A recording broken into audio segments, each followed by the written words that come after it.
Thank you. Thank you for joining me today. I know it's a busy work day for us all, but I'm happy to have you here. When I first announced my intentions to explore a run for the New York 22nd Congressional District back in April of this year, the approval rating for Congress was about near 14%. Today, it's about 8.5%. And the reason then is the same reason as for now. Congress is disconnected from the public. I've spent years as a political commentator. I've delved into laws that members of Congress have publicly announced they failed to read. I have reported on the lack of action and flip-flops from elected officials and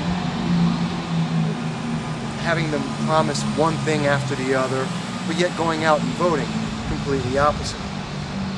I've noticed, as have many Americans, that our congressmen and women have folded on their campaign promises time and again, over and over, one by one.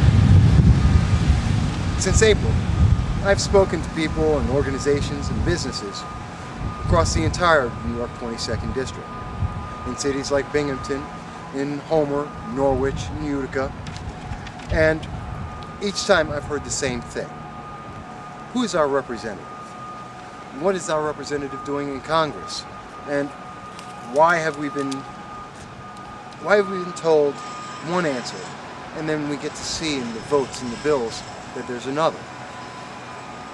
What I found over and over is that people in the New York 22nd feel isolated from their representatives, that they have just another politician who's adept at maintaining his seat of power without any real substantive difference in their lives. That last point is vital. Critical issues in just this year alone are Obamacare, immigration, late-term abortion, the NSA, Syria, and the list goes on and on. Most of all, jobs and the economy. These are our issues, each and every one of them. Congress and our representatives have failed the public on these issues. Whether it's the flip-flops on where they stand, or the inability to defend the views that constituents hold, no matter which point, it's been the same result. We all want change. We all want to be represented in Congress, and not to just maintain politicians in Congress. In my ongoing conversations, people have asked a simple question. Can we get a member of Congress that will take a stand on the issues? Someone that understands what it is to just be an average person and understand what is happening in this nation and this world and in our local communities. Someone that's able to bridge the gap between DC and New York State. And most importantly of all, someone that shares our values on hard work, fiscal responsibility, and defending our freedoms that are so important to this nation.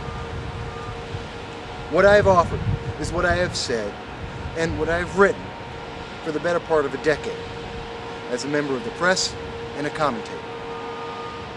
My consistent views and understanding of not only what the laws are going to do today, but what they'll do in the future as well. I have presented issues and arguments on both sides so that voters will be able to make the best decisions for themselves. And I have strived, as many of us in the media have, to remind politicians that the true power of this nation lies in the public, but not with the elected officials themselves. But as we all know, and the approval rating is proof enough of, Congress has not heard us. Our elected officials have mastered 30-second sound bites, pork barrel spending, and political double talk. They've rested on the assurance that the difficulty and the bar for running for office has been raised so high, the cost of running for office so immense, that they're safe in their re-election bids. And it's almost as if they've created their own nobility class in this nation. In fact, it's almost easier to die in an elected office than to be elected out of office. And that's apparently made them immune to the concerns of the average citizen across the nation and in New York. And it's because of this reality, the desires of the public and the failures of Congress, that has put me on this path. I can no longer just own my home and work my job and run my small business and assume that the best interests of the New York 22nd are going to be taken care of. It appears that many of us agree with this. The young and the old, the rich and the poor, every race, every religion, everyone in this nation. And we all agree, something must be done. So today, on behalf of those who want to hear a clear and vocal voice in Congress, to have a representative with a defined view and a willingness to actually stand up for what the public wants. A member of Congress that can recall that the power of the nation is held by the public itself. For those reasons, as always, I am announcing that I'm running for the 22nd Congressional District seat on the Republican ticket in 2014. This is a decision I've made that isn't a light decision. And I know that I have to earn the trust of the people and that I need to speak more and more to people across the district. And that there are many questions that still need to be answered. I look forward to the opportunity to speak directly to these questions and provide forthright answers. And so that we can have an entire district that can be sure that we are not getting just more lip service and the reign of nobles in Congress with someone who's actually one of us. Today is only the first part of that process. Tonight, I'll be in Utica, New York, and over the coming days and weeks, I'll be on the radio, in town halls, and meet and greets in houses of people throughout the entire district. And we're going to talk about what we expect from government and our politicians.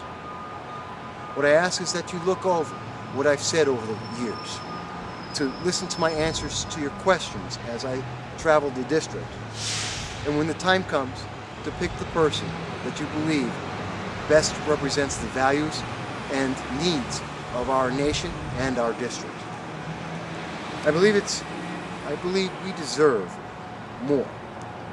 And it's time to remind Congress that they aren't the nobility, and we control and will receive what we deserve.